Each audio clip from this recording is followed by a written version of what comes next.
Hi team, today we're going to introduce our new unit, and this is called Nature versus Nurture. So we need to figure out during this unit which of these has the biggest effect on your success. Alright, in this unit you will learn about motor learning, you will learn the stages of learning, you'll learn about the types of practice, you'll learn about types of learning, and you will put all of these into practice.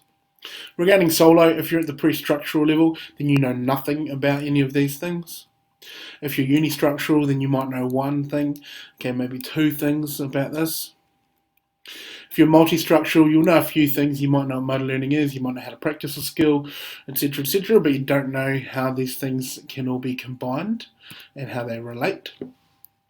At a relational level, you will know bits and pieces about all of this. You will know how they all come together. For example, you will know that if you practice in a certain way, then it'll help to learn a certain skill, and it'll help you to improve in that certain skill up to a certain level, etc.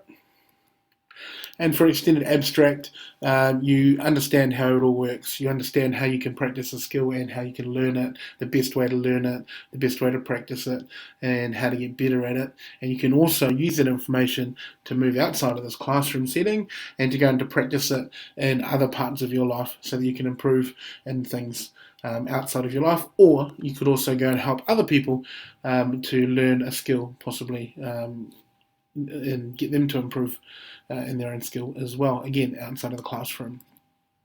So what is nature versus nurture? Well, this debate has been going on for a while. It's a scientific debate, it's a cultural debate, it's a philosophical debate. It's whether or not human culture or our behaviour or our personality, etc., are defined by nature or if they're defined by nurture. Okay, so nature is often defined in this debate as genetic or hormone-based factors, while nurture is mostly commonly defined as the environment or the experience that we go through. So some examples of our nature, okay, is our DNA. So you can see that here with this helix. So when you're born, you're picking up the DNA from your parents.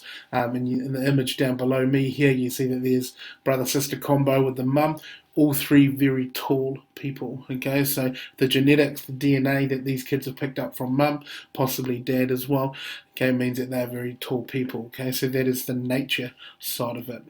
The nurture comes down to a lot of other factors. So where you're born, for example, geographically, what school you go to, okay, how you've been nurtured at school. Does that school have different types of physical activities that other schools do not? Therefore, are you going to get better at that skill because you go to that school? Okay, it might come down to socioeconomic status. How much money do your parents have? Are you going to do sailing, or are you just going to get awesome at doing manu's down the river? It also comes down to your family itself. Are your parents active people?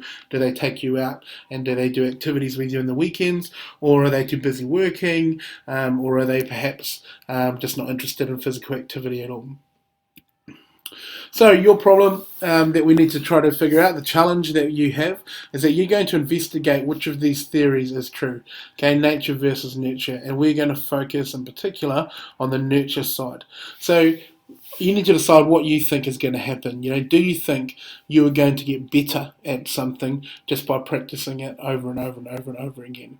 Okay, because at the end of the day, there is plenty of studies out there that state that you need to practice something either 10,000 times, okay, or 10,000 hours in order for you to become an expert at it.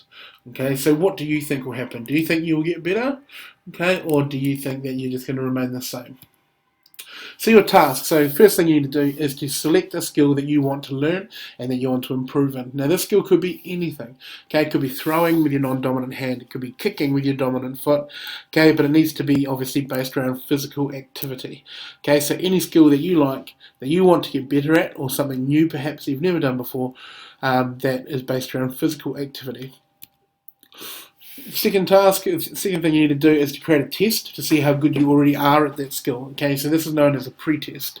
So again, you need to create this test. So say you're working on a free throw, for example, in basketball, then you need to decide, okay, I'm going to go out, I'm going to practice, I'm going to see how many I can do, how many I can get out of 10, and then you shoot that. Say I get 5 out of 10, sweet, that's my pre-test, that's my base, and this is where I'm going to start from. Number 3, you need to investigate the skill and the best way to improve the skill. Okay, so there's going to be plenty of research out there, plenty of study that tells you the best technique that you need to learn or to follow in order to actually get that skill up and through the roof so you can be better at it. Fourth thing you need to do is practice the skill. Okay, over and over and over again. Practice the skill, practice the skill, practice the skill. Then we come back for number 5. We review our learning, we review our practice techniques and decide whether or not they're working for us. Maybe make some changes, some modifications. Then we go out and we practice the skill again. Okay, and we try a new technique. Then we come back in and we review our processes again. Okay, then we go out and we practice some more. Then we redo that pre-test and we see if we've made any improvements, okay? Now this is obviously going to be going on over a period of time. Then we're going to create a report of our findings. Alright, so we go through, we do all of our steps one by one. Okay, we could be writing down bits and pieces, a few notes as we go, and then we create a report at the end of our findings. Now this report could be in a written form, okay, it could be just you doing a video blog like this, talking, recording yourself, okay, it could be in any way, shape or form that you like. Awesome. So hopefully this has given you a good introduction into what we're going to be doing over the next few weeks. If you have any questions, go in and talk to your teacher. Thanks, team. See you.